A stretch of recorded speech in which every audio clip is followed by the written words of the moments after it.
Ganda dito.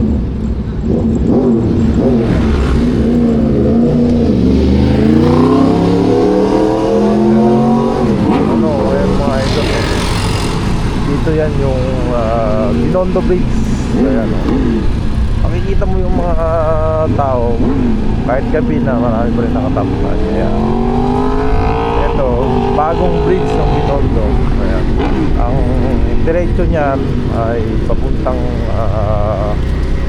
Intramuros, Manila. Ito yung going to Intramuros, Manila. Ayan. Ito yung bagong bridge ng daming mga tao ngayon. Ayan. Kaya dito maraming nakatambay kasi maraming namiminwet. Ayan. Ganda ng view nyo. Oh. Kaya ayan yung mga building nila. Pero diretsuhin mo lang yan. Yan, makikita nyo yan, bagong bridge yan. Yan. Kaya kung gusto nyo mamasyal kayo dito, maraming mga dyan sa baba niyan, sa bridge na yan. Yan, maraming kainan, mga food cart. Ayan, pagbaba nyo dyan. Kaya kung gusto nyo mga idol, pwede kayo mamasyal dyan. Ito yung bagong bridge. Ganda naman. Ayan, makikita nyo siya. Dito may nakatambay ng mga pulis. Ayan, ayan, diba?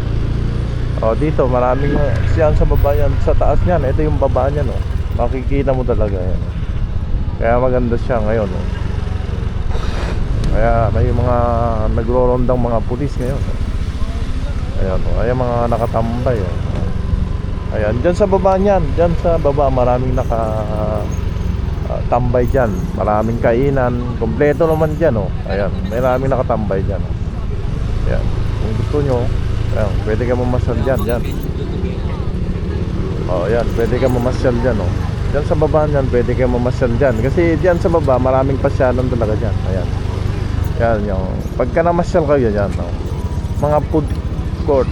Ito yung nakikita nyo sa social media na reflex nila at dinopost nila. Ito ngayon yung yung pababa ng Intramuros sa Manila. Andito yung yung pagka